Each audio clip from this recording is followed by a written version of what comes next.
A morte é uma das constatações que as pessoas menos gostam de encarar durante a vida.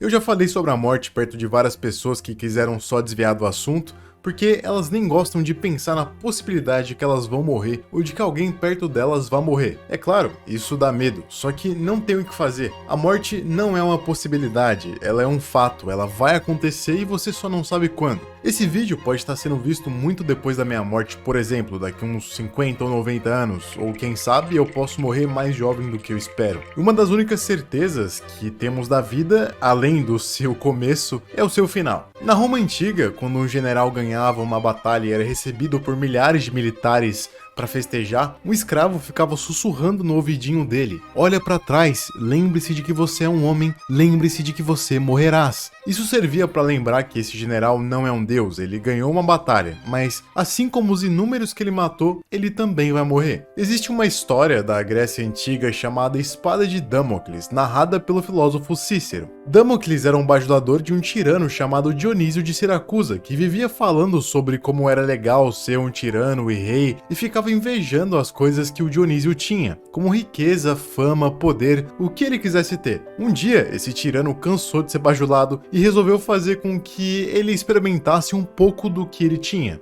Damocles iria experimentar o que era ser um rei, e é claro que ele aceitou ter o seu dia de princesa, ou o seu dia de rei nesse caso. Então ele foi levado a um quarto de ouro com belíssimas roupas de cama com um tecido pintado com várias obras de arte. E não era só um quarto bonito, mas ele também tinha servos que o serviam a qualquer momento. O Cícero narra que não faltavam óleos aromáticos, coroas de flores, perfumes, comidas raras, e que Damocles se considerava muito sortudo por estar vivendo como um rei naquele dia. Só que o Dionísio não era só um rei, ele também era um tirano muito maldoso, e ordenou que colocasse uma espada no teto presa por uma crina de cavalo, bem em cima da cabeça de Damocles. E aquela espada poderia cair a qualquer momento. Até porque uma crina de cavalo não é lá a coisa mais resistente do mundo. E quando ele viu essa espada, ele parou de apreciar toda a vida feliz que ele estava tendo. Parou de prestar atenção às comidas raras, os perfumes, os servos. Ele não conseguia mais prestar atenção aos prazeres da vida. Ele não estava feliz e ficou extremamente ansioso e desconfortável por isso. Mostrando que não importa o quão rico você seja, se você não resolveu o medo da morte,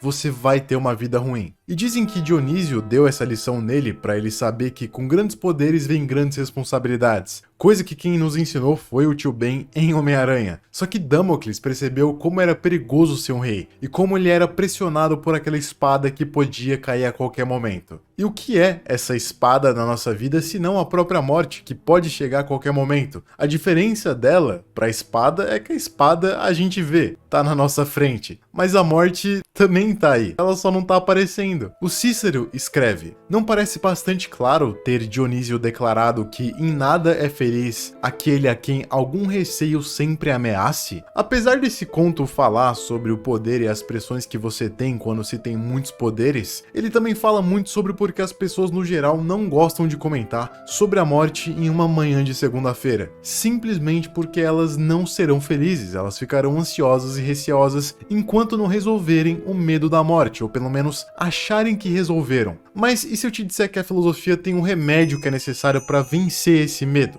Claro que pode não ser um remédio que sirva para todo mundo, pode nem ser um remédio, pode ser só um placebo. Mas de uma coisa eu tenho certeza: se você pensar com cuidado na sua morte, você vai aproveitar muito mais a sua vida. Porque saber que o tempo é limitado, saber que um dia você vai morrer, faz você viver pensando melhor nas suas próximas jogadas e não desperdiçar tudo jogando as peças erradas no tabuleiro e sem pensar. Epicuro, por exemplo, que era um pouco mais materialista que todos os filósofos de seu tempo, defendia que não existia nada de imaterial no mundo. Ele também era considerado um agnóstico, tendo criado aquele famoso paradoxo que refuta a onipotência e onibenevolência de qualquer deus. E por conta dessa visão de mundo materialista, ele diz que ninguém deve temer a morte, porque ela simplesmente não é uma experiência. Ela é o final de todas as experiências. Diógenes Laércio escreve uma frase de Epicuro, em que ele diz: a morte não nos diz respeito, porque enquanto existimos, a morte não está aqui, e uma vez que ela chegue, nós não existimos mais. Esse pensamento de Epicuro é revolucionário.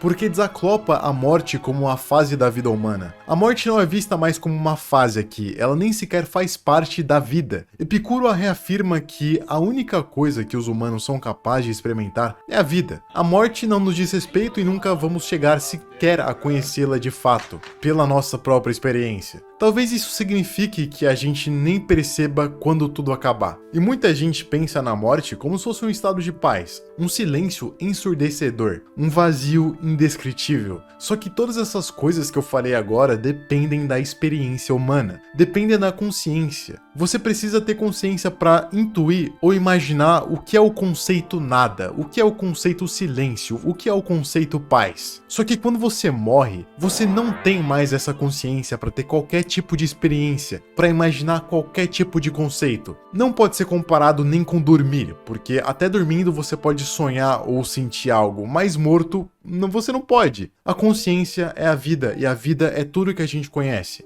Isso quer dizer que apesar do mundo existir antes e depois de nós, o nosso mundo é limitado somente à nossa consciência. Não existirá mundo a ser experimentado depois da nossa morte, e até chamar isso de vazio ou nada seria um equívoco. Existem filósofos que viriam a dizer que o que dá sentido à vida é a morte, porque ela causa um senso de urgência, faz você viver porque o seu tempo está limitado. Sartre, por exemplo, afirmou que a morte é o fim da nossa liberdade, mas que até esse ponto estamos completamente livres para criar o nosso próprio significado, o que é uma constatação ok, para falar a verdade. Os estoicos, que são os meus preferidos de toda a filosofia até agora, por outro lado, tendem a achar a morte parte da vida, mas isso não a torna mais temível para eles. Epiteto, um filósofo estoico que foi escravizado, compartilha de uma opinião semelhante à de Epicuro, de que não devemos nos preocupar com a morte. Já Marco Aurélio, o homem que foi imperador e que morreu tranquilamente ao lado de sua família, diz que a morte deve ser aceita com tranquilidade, porque faz parte da natureza e da inteligência suprema do cosmos, e os estoicos tinham toda uma maneira de ver o universo, o cosmos, e para ele, cosmos tem um significado diferente do que você deve estar imaginando, e a inteligência suprema para eles também é diferente da nossa. Então depois dá uma olhada no meu vídeo sobre estoicismo, que você vai entender um pouquinho melhor esses conceitos. Porém, ao contrário de Epicuro, que dizia que nós não devemos nos preocupar com a morte, e talvez ele estivesse dizendo que não devemos nem pensar nela ou sobre ela, Sêneca diz que devemos nos preparar para a morte. Porque se você se acostuma com a ideia de morrer, é só aí que você tem liberdade para viver. É daí que você pode tirar toda a sua força. Se você mata toda a sua esperança, você também mata todo o seu medo. Você não cria expectativas e você começa a viver livremente. Porque pensa comigo, qual é a coisa que você mais tem medo? Você tem medo de morrer ou de falar com mulher? Eu imagino que, subconscientemente, todo o medo que a gente sente tem como consequência final o medo da morte, seja de outra pessoa ou a nossa morte. E o que acontece quando você supera o seu maior medo?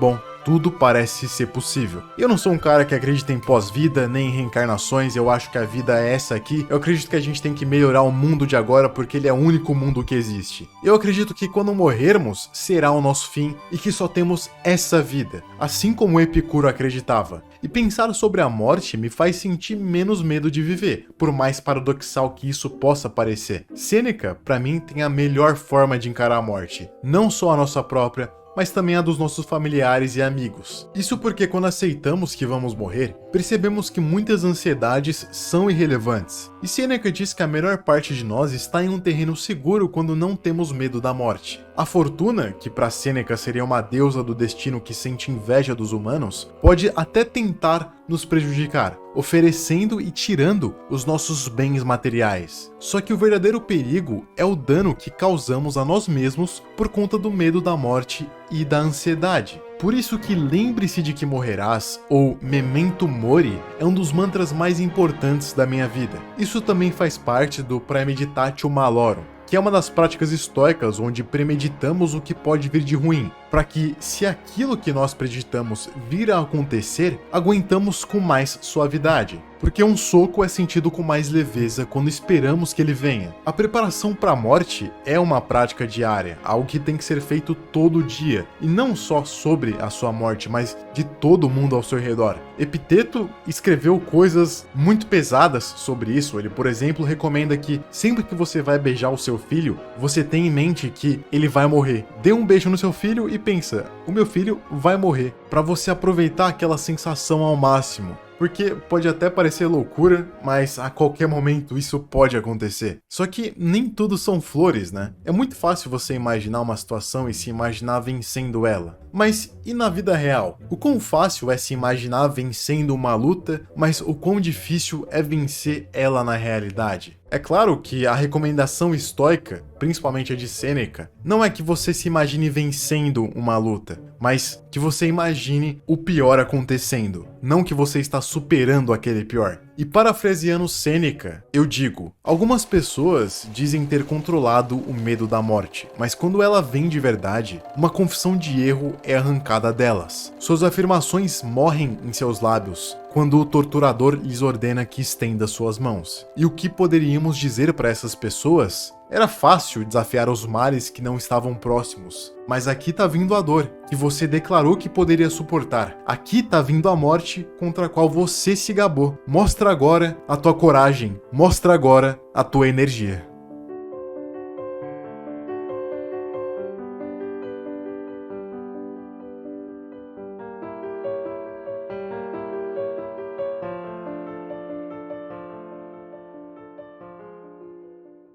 ハムレット R